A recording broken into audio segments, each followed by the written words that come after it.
Hello, my students. Let's answer the homework of the prisoner of Zenda, chapter 3. Choose the correct answer. Number 1. What did Rassendel expect to hear while he was riding towards the palace? The answer is Antoinette calling that he wasn't the real king. بمعنى إن إيه اللي توقعه راسندل عشان إنه يسمعه لما كان متوجه إلى القصر. كان متوقع طبعا إن أنتوانيت لما شافته calling that he wasn't the real king تقول إن هو مش الملك الحقيقي أو تصيح. Number 2. What did Rassendel guess when Antoinette didn't call his name? ايه اللي توقعه او خمنه راسندل لما انتوانيت لم تقول اسمه او لم تنده على اسمه؟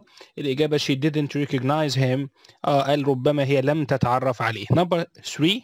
What did the marshal order his men to do? مارشال ستراكنسز امر جنوده بايه؟ الاجابه B to go through the old part of the city.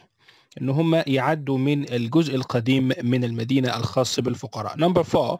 What did Rassendel think when the marshal changed the way to the palace? يعني ماذا اعتقد راسندل لما المارشال غير الطريق؟ اعتقد ايه؟ It was a plan to test him. اعتقد ان دي خطه عشان يختبره. Number 5. To what extent was Rassendel brave in facing the marshal's plan to test him? يعني الى اي مدى راسندل كان شجاع في مواجهه خطه المارشال لاختباره؟ الإجابة A. He decided to enter the old part alone. قرر إن هو يخش الجزء القديم لوحده. Number 6. Why did Rassendel insist on going to the old part alone? ليه راسندل أصر على إنه يخش الجزء القديم لوحده؟ The answer is B. To show the poor that their king trusted them. لكي يثبت للفقراء إن هو واثق فيهم مش خايف منهم. Number 7. What was the effect of this decision on Colonel Zapt? يعني ايه هي آثار هذا القرار اللي اتخذه انه يخش في هذا القسم الخاص بالفقراء على زابت؟ الإجابة B. Zapt felt very afraid and nervous. يعني زابت شعر بالخوف والتوتر. Number 8. Why did Zapt's face look even more anxious when Rassendel entered the old part alone? ليه وش زابت كان يبدو عليه القلق لما راسندل دخل القسم القديم؟ الإجابة دي. لأن if Rassendel were killed in that part of the town, Zapt's position would be very difficult. لأن راسندل لو قتل في هذا القسم أو في هذا الجزء فإن موقف زابت هيبقى صعب جدا. Number 9. How can you describe the old part of Strelso? يعني كيف تصف الجزء القديم من ستريلسو؟ هنقول عليه it was a neglected, very old and dirty, crowded part of the city. يعني كان جزء مهمل neglected وقديم ومتسخ في المدينة. Number 10. How did Rassendel see the poor people? كان شايف ازاي الفقراء؟ شافهم ازاي؟ They lived a very difficult life. حياتهم كانت صعبة جدا. Number 11. What were the people saying about Rassendel once he entered their old part? يعني الفقراء كانوا بيقولوا ايه لما شافوا راسندل داخل في منطقتهم؟ He is very white. يعني قالوا ان هو ايه؟ ابيض جدا. Number 12. How were the poor people had different feelings when they saw Rassendel? يعني كيف مشاعرهم كانت مختلفة لما شافوا راسندل؟ A. Although some people smiled and cheered, others were quiet and looked at him angrily. والكلام ده احنا شرحناه بالتفصيل. Number 13. How far was the Duke popular with the poor people? ازاي مايكل كان محبوب من الفقراء؟ الإجابة B. People hanged his paint everywhere. يعني كانوا معلقين الصورة بتاعته في كل مكان. Number 14. How were the poor people peaceful? إزاي الفقراء كانوا آمنين؟ يعني مسالمين قصدي. despite their anger they didn't hurt Rassendel. بالرغم من غضبهم إلا إنهم لم يأذوا راسندل. Number 15. Why was Zapt's expression was one of relief? ليه يعني زابت التعبير بتاعه كان بيدل على الارتياح؟ الإجابة A. As Rassendel came out of the old part safely. لأن راسندل خرج من الجزء الخاص بالفقراء بأمان. Number 16. Who did Rassendel see inside the beautiful building? شاف مين جوه المبنى الجميل شاف مايكل and فلافيا. Number 17. What did Michael feel when he saw راسندل؟ إيه شعور مايكل لما شاف راسندل؟ His face became very white. يعني إيه؟ وجهه أصبح شاحبا. Number 18. What could راسندل remember about the coronation؟ إيه اللي افتكره راسندل من التتويج؟ The golden crown put on his head. وضع التاج الذهبي على رأسه and the promises he read. والوعود التي يعني قالها أو قرأها. Number 19. How was Duke Michael when he congratulated the king؟ كيف كان مايكل عندما هنأ الملك؟ Duke Michael's hand shook with anger. اهتزت غضبا. Number 20. When did راسندل become worried during the coronation؟ متى راسندل أصيب بالقلق أثناء التتويج؟ الإجابة دي when he met Lord Topham from England. عندما تقابل مع صديقه أو زميله لورد توبام الإنجليزي. Number 21. Show that the princess was a good observant. اثبت ان الاميره كانت شخص لديه قوه ملاحظه. Number 8. She said that the king had changed a lot. قالت ان الملك اتغير كتير عن الاول. Number 22. What surprised Princess Flavia about the king؟ ايه الحاجه اللي ادهشت فلافيا بخصوص الملك؟ That he entered the old bar alone. ان هو دخل القسم القديم لوحده. Number 23. What did Fritz warn Rasindel against in the afternoon of the coronation؟ فريدز حذر راسندل من ايه بعد ما التتويج خلص؟ الإجابة about entering the old bars alone. لما دخل ايه في قسم الفقراء لوحده. Number 24. Why did Zapt want راسندل to leave Mauritania as soon as he could؟ ليه زابت عايز راسندل يترك موريتانيا بأقصى سرعة؟ الإجابة B as Michael was planning something. لأن مايكل كان بيخطط لحاجة. Number 25. How did راسندل get the king's permit to leave the city that night؟ كيف راسندل حصل على تصريح لمغادرة المدينة فيها تلك الليلة؟ الإجابة Zapt copied the king's signature on the permit. يعني زابت قلد إمضة الملك على التصريح. Number 26. When is the marriage؟ It was a question which Rasindel couldn't answer. يعني في سؤال اتوجه لراسندل قالوا له متى الزواج؟ وده ما راسندل ما كانش عارف يرد عليه. Who could؟ مين اللي كان يقدر يرد؟ أكيد طبعا زابت. Number 27. What part would Fritz play to conceal their leaving the palace at night؟ What part would Fritz play؟ يعني ايه الدور اللي كان هيلعبه فريدز عشان يخفي مغادرتهم للقصر في هذه الليلة؟ طبعا الإجابة to guard the room saying that the king was sleeping. أن يحفظ أو أن يحرس الغرفة قائلا إن الملك كان نايم. Number 28. To what extent Fritz had orders to prevent Michael from visiting the king؟ إلى أي مدى فريدز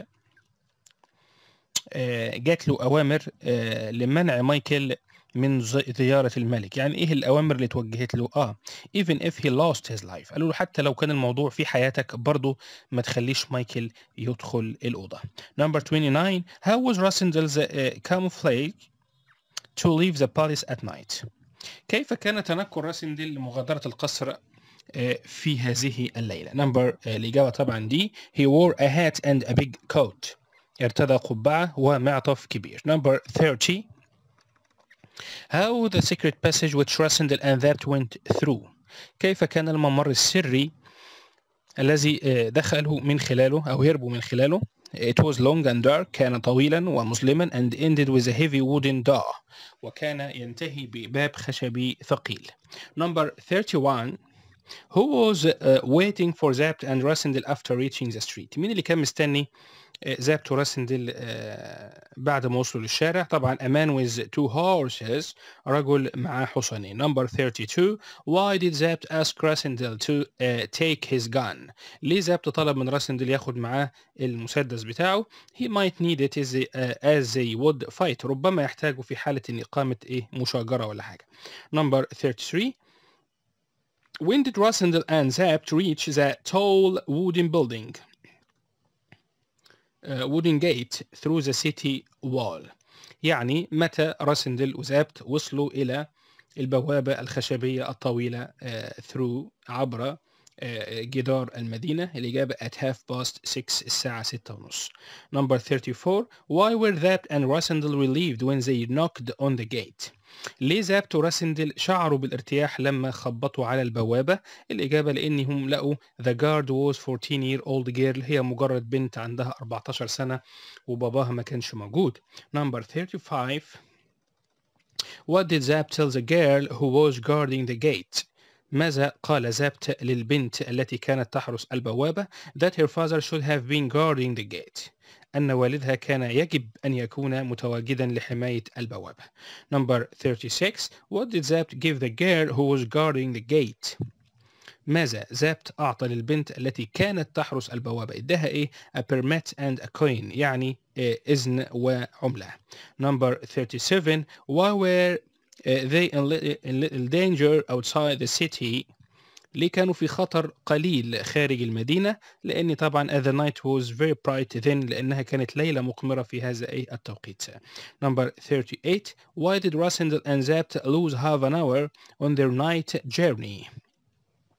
ليه راسندل وزابت lose خسروا حوالي نص ساعة، ضيعوا نص ساعة في رحلتهم الليلية؟ الإجابة they stopped in an inn for their horses to have rest، لأنهم توقفوا في an inn عشان الحصينة بتاعتهم تستريح وتشرب مياه.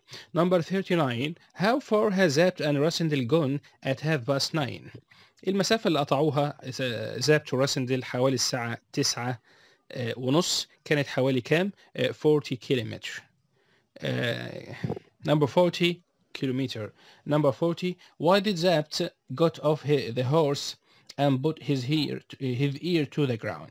ليه زابت نزل من الحصان وحط ودنه على الأرض؟ الإجابة he felt that someone was following him، لأنه شعر إن في حد يتبعه. Number 41. Where did the roads at the fork lead to؟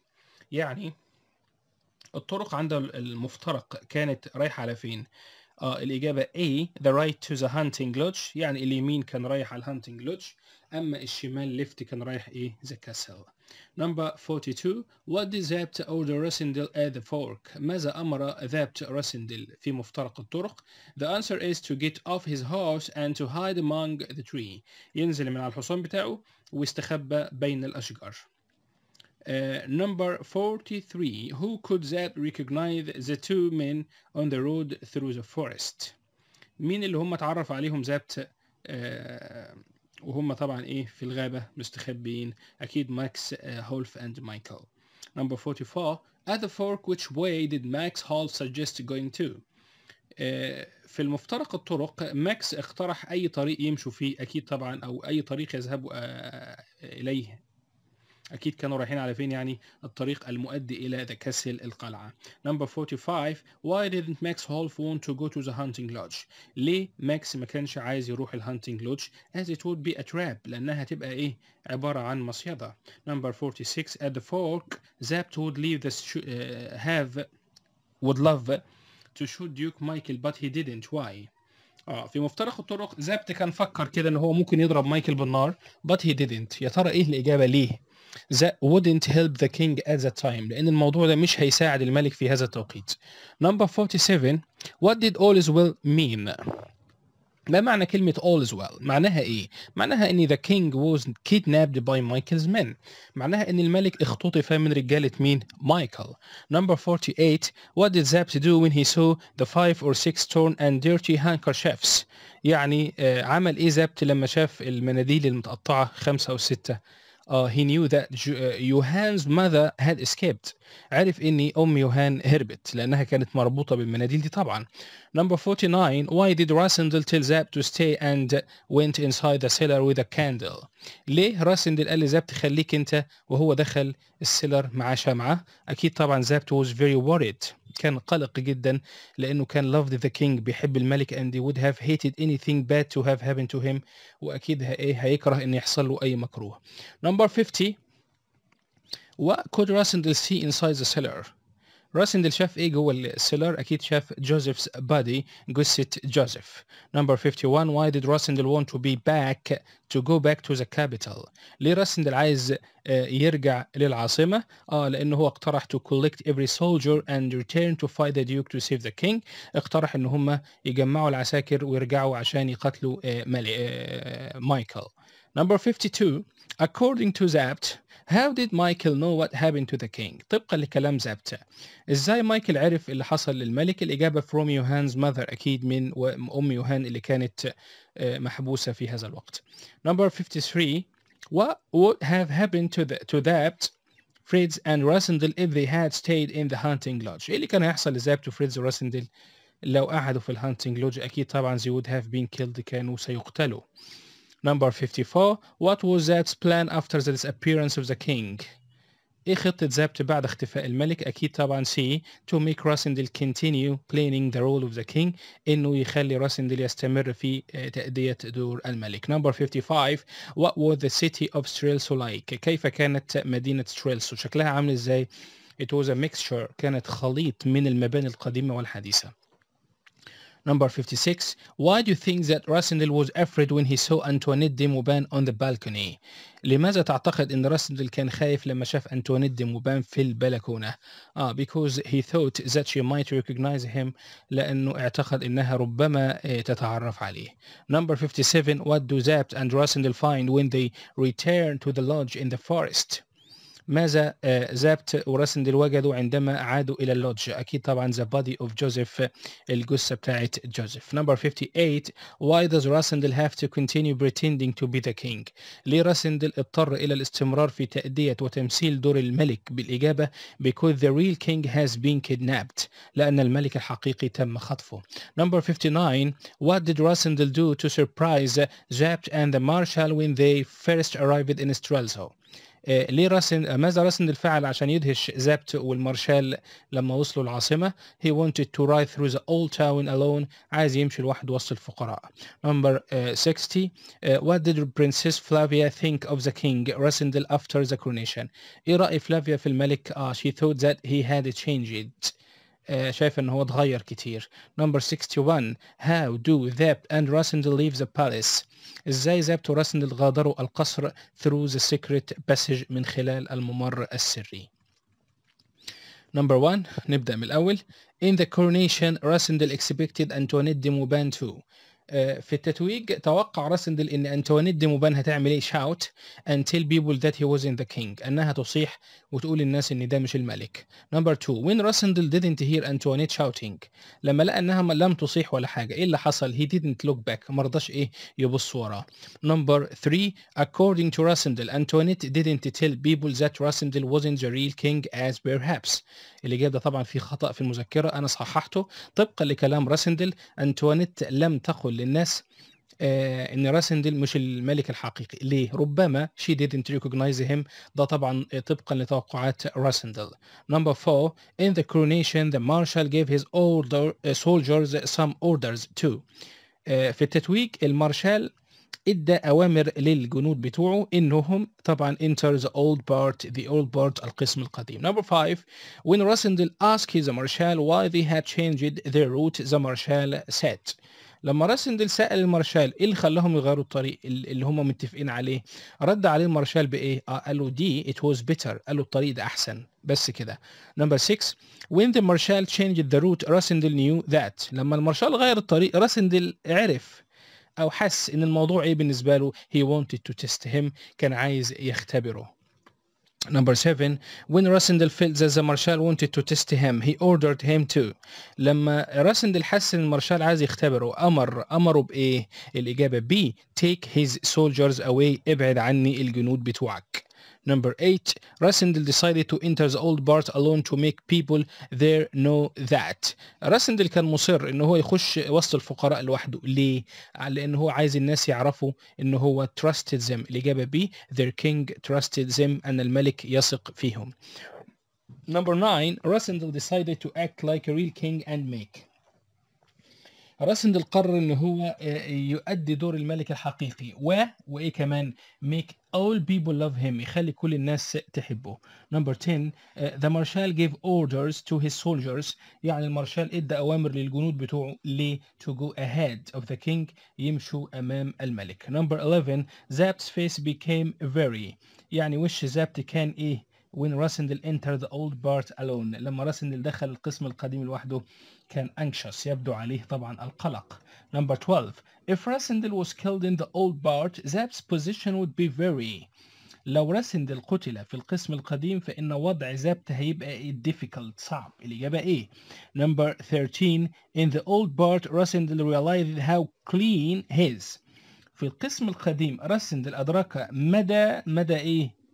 نظافة اليونيفورم بتاعه بالمقارنة to the old buildings من المباني القديمة. Number 14 when he saw the king عندما رأى الملك one of the poor people said أحد الفقراء قال إيه؟ الإجابة C he was much taller than he thought إن الملك أطول مما توقعت. Number 15 in the old part some people smiled and cheered at the king. في القسم القديم بعض الناس ابتسموا وهتفوا للملك ولكن التانيين القسم الآخر عمل إيه؟ الإجابة دي were quiet and looked at him angrily كانوا صامتين هادئين ونظروا إليه في غضب. Number 16 Rasindel knew how much the poor supported the duke. راسندل كان عارف مدى تأييد الفقراء ليه when he saw لما شاف إيه his paintings there الألواح بتاعته أو الصورة بتاعته إيه in the old part. Number 17 in the coronation Zap's expression was one of relief. في التتويج تعبير الوش بتاع زابت كان بيدل على الارتياح. امتى؟ when لما راسندل came out of the old part safely عندما خرج راسندل من القسم القديم في أمان. Number 18 during the coronation راسندل could only remember أثناء التتويج راسندل كان فقط أو تذكر فقط إيه فلافيا and مايكل لما شافهم. Number 19 during the coronation راسندل could only remember أثناء التتويج راسندل تذكر فقط إيه the golden crown put on his head يعني التاج الذهبي عندما وضع على رأسه. Number 20 Michael's hand إيدين مايكل عملت إيه when he congratulated راسندل for the coronation عندما هنأ راسندل على التتويج. الإجابة choke with anger اهتزت غضبا. Number 21 after being king بعد ما بقى ملك راسندل عمل إيه؟ الإجابة B stood for an hour in the palace greeting many important people يعني وقف لمدة ساعة بيحيي الناس المهمين. Number 22 when Rasindel saw Lord Topham he felt لما راسندل شاف Lord Topham he felt شعر بإيه؟ worried بالقلق as he might recognize him لأنه ممكن يتعرف عليه. Number 23 Lord Topham didn't recognize راسندل الراجل ده لم يتعرف على راسندل ليه؟ لأن his eyes were very poor عينيه كانت ضعيفة جدا أو بمعنى النظر ضعيف. Number 24 when the princess was Rasindel in the carriage لما الأميرة كانت مع راسندل في المركبة التي تجرها الخيول one of the people asked أحد الناس سأل إيه when the wedding إمتى حفل الزفاف بتاعكم. Number 25 in the carriage for the first time Flavia felt that في العربية فلافيا شعرت بإيه أول ما شافت راسندل the king had changed الملك اتغير تماما. Number 26 Flavia admired the new king far فلافيا أعجبت بالملك الجديد بسبب إيه؟ entering the old part alone لأنه دخل القسم القديم لوحده. Number 27 Fritz blamed Rasindel far فريدز لام راسندل على إيه entering the old part alone لأنه دخل القسم القديم لوحده. Number 28 Fritz didn't want Rasindel to enter the old part alone as that what فريدز ما كانش عايز راسندل يدخل القسم القديم لوحده ليه؟ لأن ده make مايكل angry هيخلي مايكل يغضب. Number 29 Fritz wished he had been فريدز تمنى انه لو كان ايه a king for one day ملك بس لمدة يوم واحد. Number 30 in order to leave the city Rasindel need عشان يسيب المدينة راسندل محتاج ايه ترى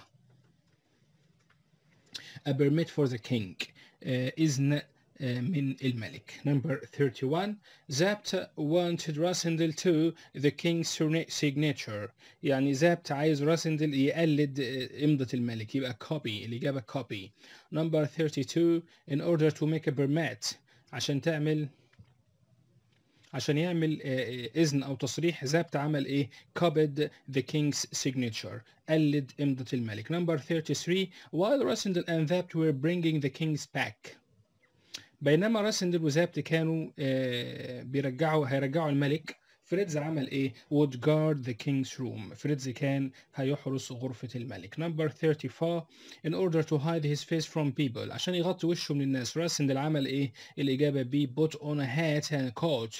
حط قبعة ومعطف، لبس يعني. number 35 زابت and راسندل left the palace through. زابت وراسندل تركوا القصر من خلال the back door، الباب الخلفي.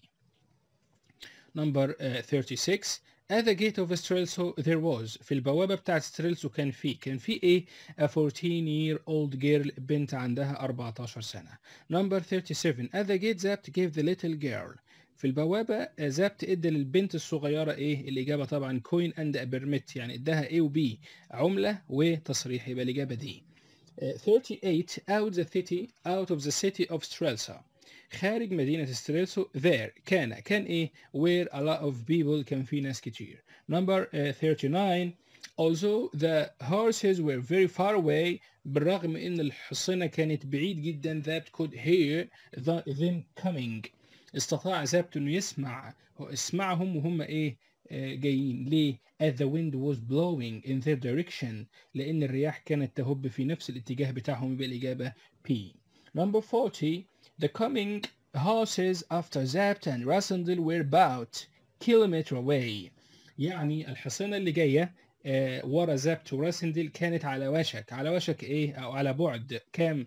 حوالي 2 kilometer away، 2 كيلومتر. number 41 when they reached the، عندما وصلوا إلى in the road زابت asked راسندل to get off his horse.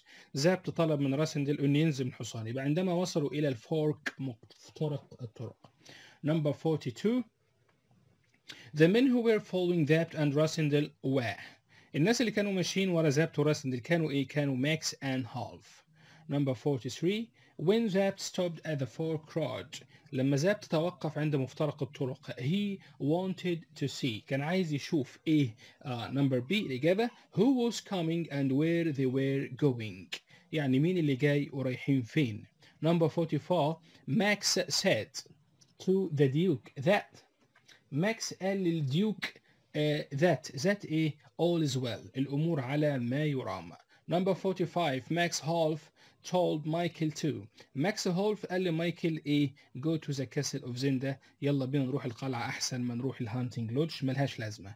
number 46 Max Half was، كان مين هو ماكس هولف؟ يوهان's brother، أخو يوهان. number 47 Max Half told Michael that if they went to the hunting lodge there would be a، ماكس هالف قال لمايكل لو راحوا الهانتنج لودج هو خايف من ايه؟ ان يبقى في تراب، في فخ معمول لهم. number 48 Zapt was going to kill the Duke، زابت كان رايح يقتل مايكل but he stopped، لكن هو توقف as that، لان ده wouldn't help the king، مش هيساعد الملك. number 49 reaching the hunting lodge they found torn handkerchiefs which meant، لما وصلوا للهانتنج لودج لقوا مناديل متقطعة، ده معناه ايه؟ يوهان's mother had escaped، ان ام يوهان هربت. number 15 when Zapt and Rasindel reached the hunting lodge، لما زابت وراسندل وصلوا للهانتنج لودج they found، وجدوا ايه؟ Joseph was killed، قتل جوزيف and the king was kidnapped، والملك تم خطفه. number 51 all is well which Max said meant that، العبارة بتاعت all is well اللي قالها زابت ماكس معناها ايه؟ معناها ان مايكل's men kidnapped the king، ان رجالة مايكل خطفوا الملك، يبقى الإجابة C. number 52 the body Rasindel found in the cellar was، الجثة اللي راسندل لقاها في القبو كانت بتاعت جوزيف، طبعا جوزيف's D. number 53 in order to save the king Rasindel suggested، لإنقاذ الملك راسندل اقترح ايه؟ A going back to Strelso and getting a lot of soldiers in attacking Michael، العودة إلى العاصمة و إحضار الجنود ومهاجمة مايكل. number 54 in order not to allow Michael to be the king after kidnapping the real king، لكي لا يسمحوا لمايكل إنه يبقى ملك بعد خطف الملك، زابت اقترح ايه؟ الإجابة C that Rasindel should continue playing the role of the king، إن راسندل لازم يستمر في تمثيل دور الملك. Number 55 The king has to return to the palace. الملك يجب أن يعود إلى القصر in the dark في الظلام. ليه؟ Because they don't want people to know that he was ill. إجابة إيه؟ مش عايزين يخلوا الناس يعرفوا إن هو كان مريض. Number 56 Rudolph has to leave the country before it's light. رودولف يجب أن يترك البلد قبل ما الدنيا تنور. ليه؟ So that لكي nobody knows that he pretending to be the king.